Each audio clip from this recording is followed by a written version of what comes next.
নমস্কার বন্ধুরা, সুমতি রান্নাঘরে আপনাদের সকলকে স্বাগত জানাই। তো প্রতিদিনের মতো আজও আমি একটা নতুন রেসিপি বানাবো। তো আজ আমি বানাবো পনিরের তরকারি। এখানে নিয়েছি আমি পনির, ছোট ছোট করে নিয়েছি, আর সেই মতো আমি আলুগুলোকেও ছোট ছোট করে কেটে নিয়েছি এখানে। আর এখানে নিয়েছি আমি মটরশুঁটিগুলোকে আমি বেশি করেই নিয়েছি, আপনারা চাইলে কম করেও নিতে পারো। আর এখানে আমি আলুগুলোকে ধুয়ে নিয়েছি, ধুয়ে এর মধ্যে আমি নুন আর হলুদকে ভালো করে মাখিয়ে নিব, দিয়ে এটাকে কিছুক্ষণ রেখে দিব।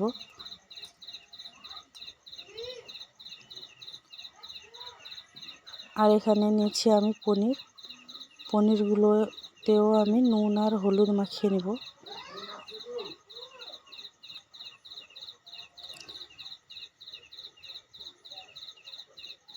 তো এটা ভালো করে মাখিয়ে নিয়েছি। তো এবার এখানে আমি নিয়েছি এই রেসিপিটা বানানোর জন্য এখানে নিয়েছি আমি 4 মগজ, আর নিয়েছি কাজু বাদাম,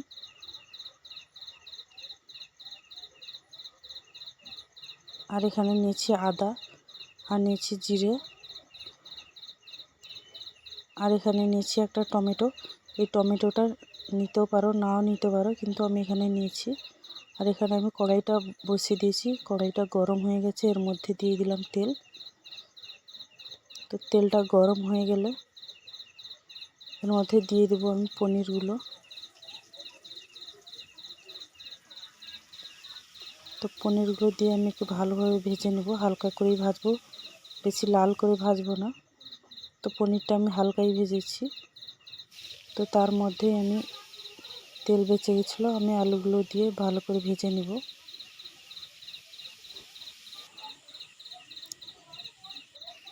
তো এটা ভাজা হয়ে গেছে, এর মধ্যে দিয়ে দেবো আমি মটরশুঁটি দিয়ে ভালোভাবে ভেজে নেব। আর এখানে একটা মশলা বানাবো। এখানে নিয়েছি পানমৌরি, আর নিয়েছি জিরে আর ধনে, আর নিয়েছি গরম মশলায় যা থাকে সেগুলো নিয়েছি।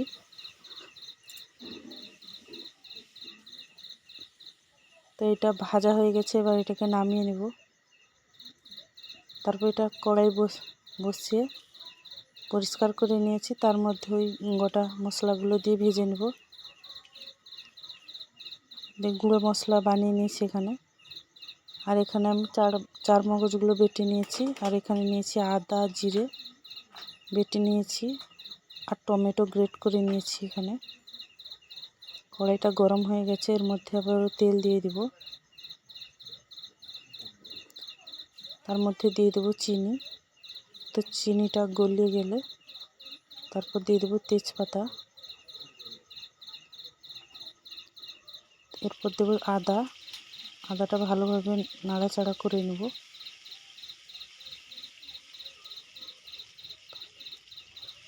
তো যতক্ষণ না কাঁচা গন্ধ যাচ্ছে ততক্ষণ এটাকে নাড়তে থাকবো।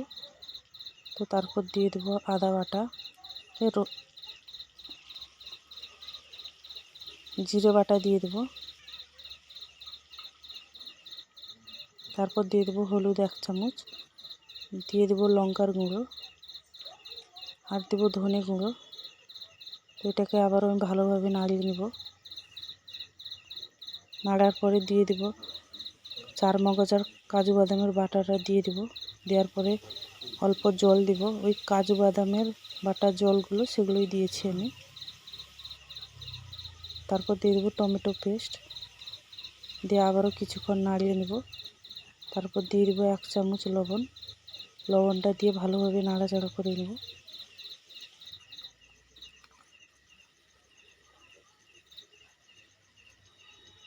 এখানে আবারও আমি কিছু জল মেশাবো।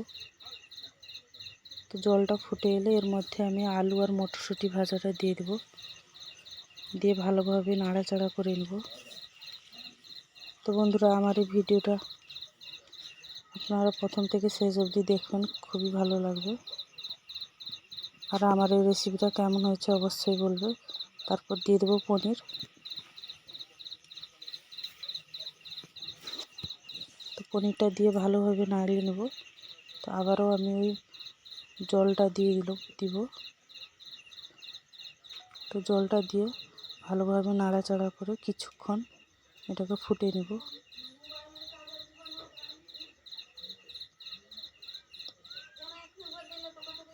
তো এটা ফুটে গেছে। আমি যে মশলাটা বানিয়েছিলাম সেটার উপর থেকে ছড়িয়ে দেব। তো আমার এই রেসিপিটা হয়ে গেছে। আর যারা যারা আমার নতুন বন্ধু এখনও হওনি তারা নতুন বন্ধু হয়ে যাও। আর আমার এই রেসিপিটা কেমন হয়েছে অবশ্যই কমেন্টে জানাবে।